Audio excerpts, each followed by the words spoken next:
Harry Potter and the Philosopher's Stone, the film. Harry Potter and the Philosopher's Stone was released in the United States and India as Harry Potter and the Sorcerer's Stone. This film is a 2001 fantasy film directed by Chris Columbus, distributed by Warner Brothers Pictures, and it was based on J.K. Rowling's 1997 novel of the same name. This was the first film in the Harry Potter film series, written by Steve Kloves, produced by David Heyman, and it basically just follows the story of Harry Potter finds out he's a wizard.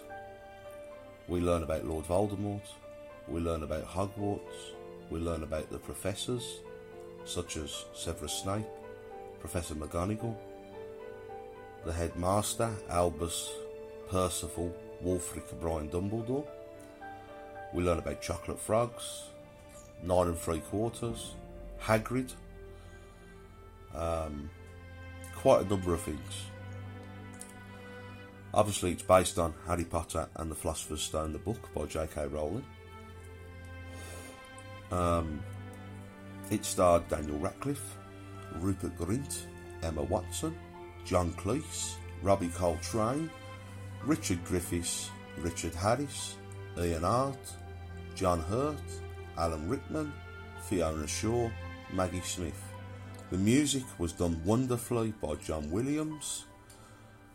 The cinematography, or cinematography even, was done by John Seal.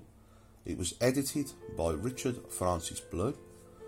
Now, as for the production companies, they were Warner Brothers Pictures, Heyday Films, and 1492 Pictures. It was distributed by Warner Brothers Pictures. The premiere was the release date of the 4th of November 2001 at Odeon, Leicester Square. The official worldwide release date was the 16th of November 2001 in the United Kingdom and the United States. They had a $125 million budget. The runtime was 152 minutes. And the box office, the film basically made worldwide $974.8 million. And £1 million was paid for the film rights to the book, and £1 million was paid to Daniel Radcliffe for portraying Harry Potter. The film was the highest grossing film of 2001.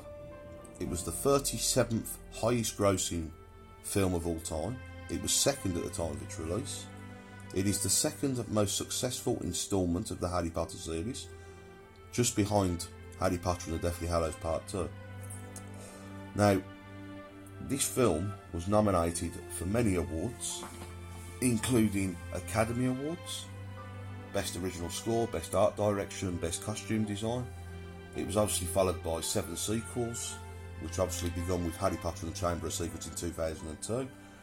And it did end in 2011, nearly 10 years on, with Harry Potter and the Deathly Hallows. Now, as for the cast, it was very difficult in finding Harry Potter, but in the end they did find him.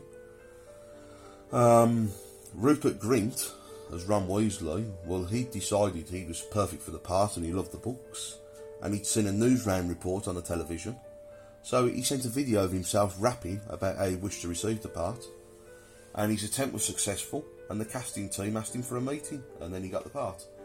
As for Emma Watson, who portrays Hermione Granger, her Oxford theatre teacher passed her name on to the casting agents. She'd done over 5 interviews.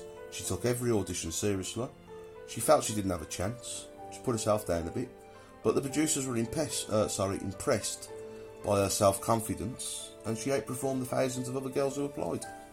Tom Felton was Draco Malfoy. John Cleese was Nearly Headless Nick. Robbie Coltrane got the part as Rubeus Hagrid. However, Robin Williams did apply, but they'd stuck with the strictly British and Irish rule only, and Chris Columbus stuck with that, and so that's how Robbie Coltrane persisted in getting it. Also, J.K. Rowling had 2 selections.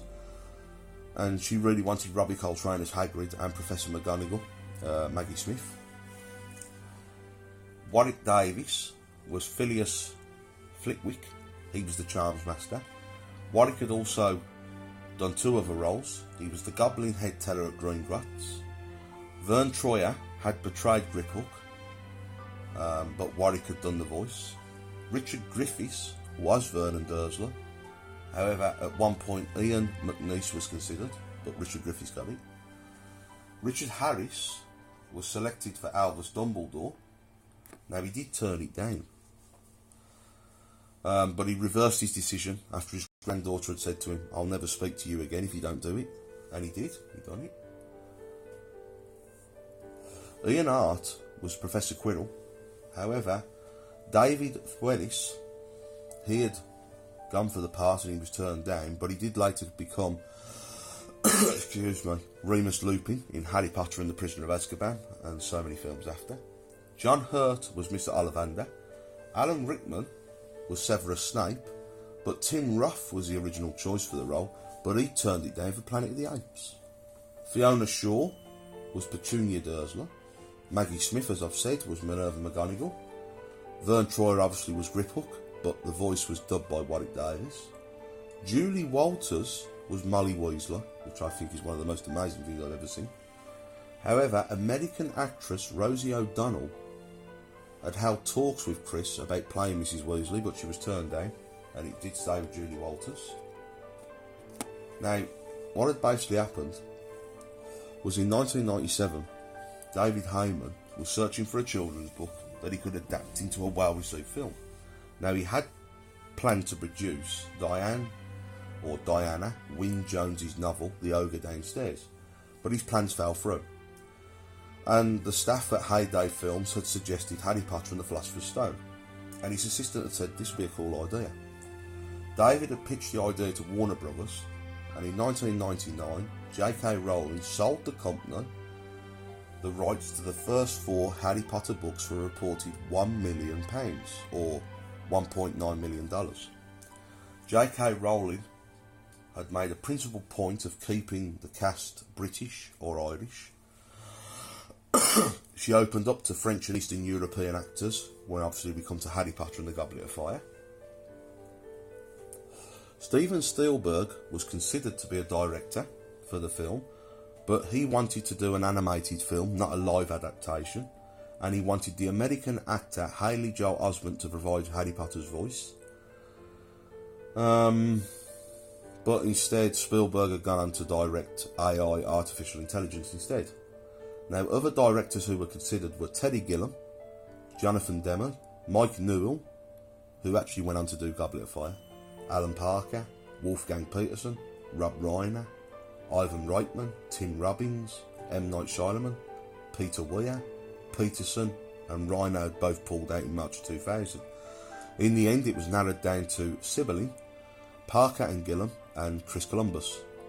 And Warner Brothers had said, we'll have Chris Columbus because he's done such films already that have been smash box office successes, Home Alone and Mrs. Doubtfire.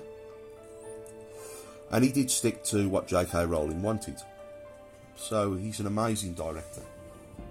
Now, Steve Klove's obviously done the screenplay, and he described the book as tough, but he enjoyed it.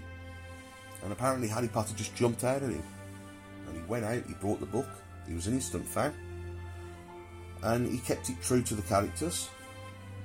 He was very nervous when he met J.K. Rowling, and he didn't want her to think, look, I'm going to destroy your baby. But she said the first time I met him, he said to me, you know who my favourite character is? And I thought, you're going to say Ron. I know you're going to say Ron.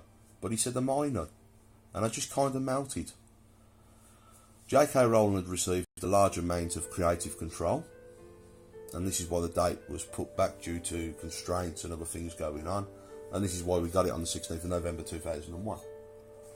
Now, as for the filming, just some of the sites used were Leverston Film Studios, photography such as North Yorkshire's Goathland Railway Station, Canterbury Cathedral, Alnwick Castle, Gloucester Cathedral, Harrow School, Durham Cathedral, Oxford University's Divinity School were part of the hospital wing.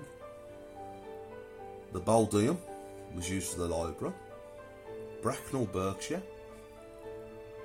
London's Australia House was selected as the location for Gringotts Wizarding Bank, while Christ Church, Oxford was the location for the Hogwarts Trophy Room. London Zoo was used as the location for the scene in which Harry accidentally sets a snake on Douglas, while King's Cross Station was also being used as the book has specified.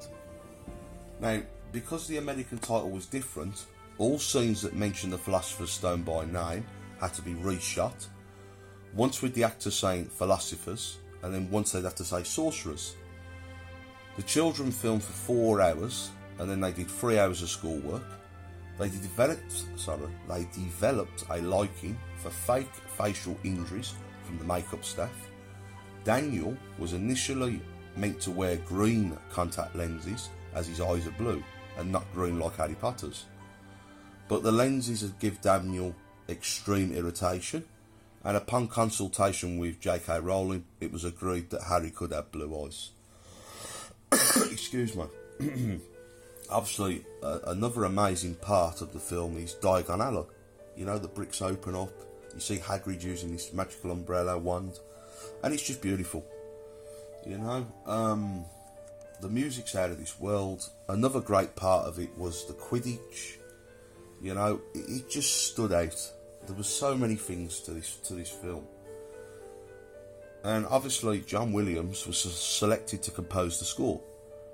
John had composed the score at his homes in Los Angeles and Tanglewood before recording it in London in September 2001. One of the main themes is entitled Hagrid's Theme. John retained it for his finished score as everyone seemed to like it, and therefore it was a recurring theme throughout the whole series. Now obviously there were a few differences from the book to the film. Chris repeatedly checked with J.K. Rowling to make sure he was getting minor details correct. Steve Kloves had described the book as being really faithful to the book. He added dialogue of which J.K. Rowling approved. One of the lines originally included had to be removed after J.K. Rowling told him that it would directly contradict an event in the then unreleased film Harry Potter novel Harry Potter and the Order of the Phoenix. Several minor characters had been removed from the film version, such as History of Magic teacher Professor Binns, Peeves the Poltergeist, and actually in the film Rick Mile was cast as Peeves the Poltergeist, but it was cut out, so we never did get to see it. The book's first chapter is from the viewpoint of Vernon and Petunia Dursley the day before they are given Harry Potter to look after, highlighting basically how non-magical people react to magic. The film removes this and it actually begins with Professor Albus Dumbledore, Professor Minerva McGonagall and Hagrid leaving Harry with the Dursley. Although McGonagall does tell Dumbledore how she'd been watching the Dursleys all day.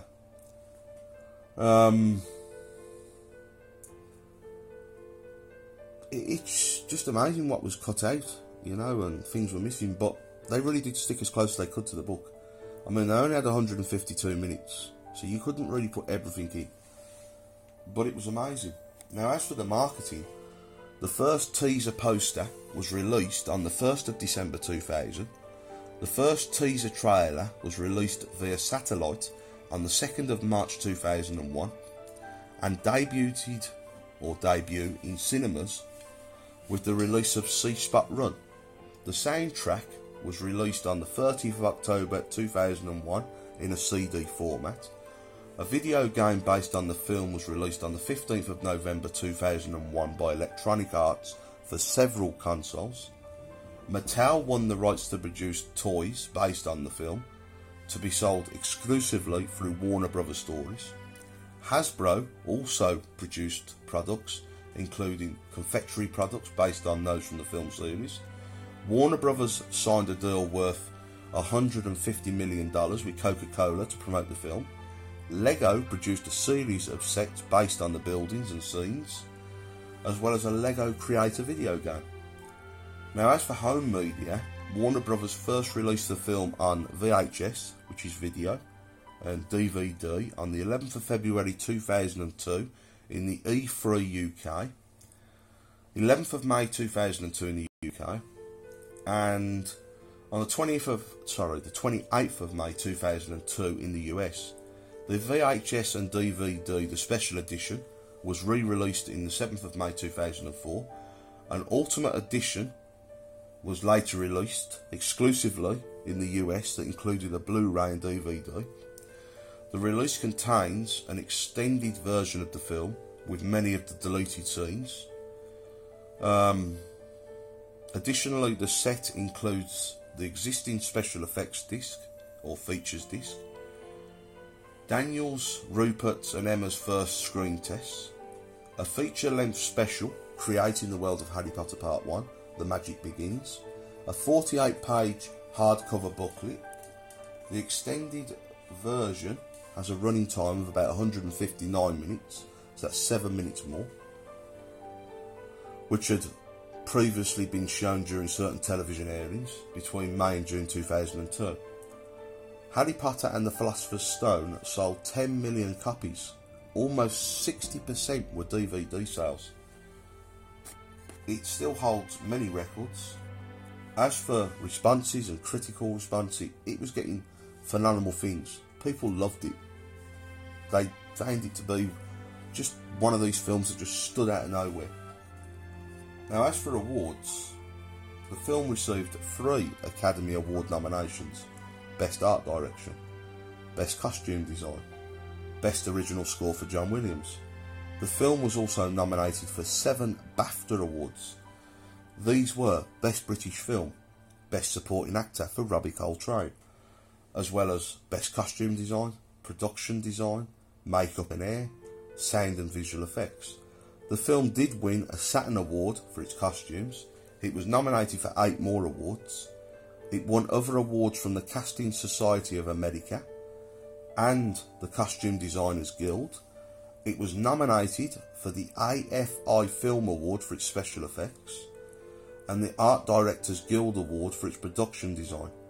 It received the Broadcast Film Critics Award for Best Live Action Family Film. It was nominated for Best Child Performance for Daniel Radcliffe and the Best Composer for John Williams. In 2005, the American Film Institute had nominated Harry Potter and the Philosopher's Stone for the AFI's 100 Years of Film Scores. So yeah, it's absolutely immense, it's amazing. The film just stands out beautiful. And I don't think we're ever really going to see films like this again. Well, not in my lifetime, I think.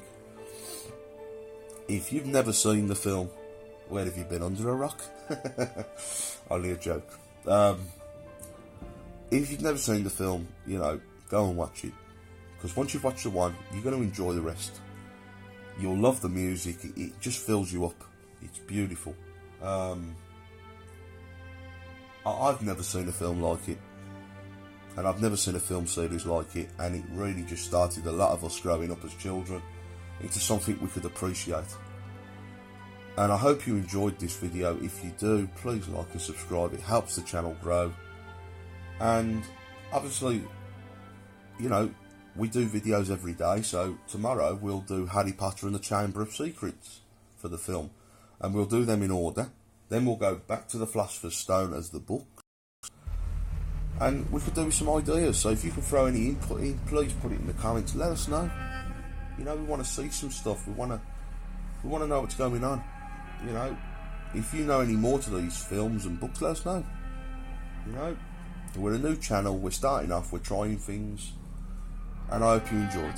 Thank you for watching. Thank you for listening. Thank you if you've liked and subscribed. Thank you for any comments. We truly appreciate it. And see you all again soon. Bye for now. Bye.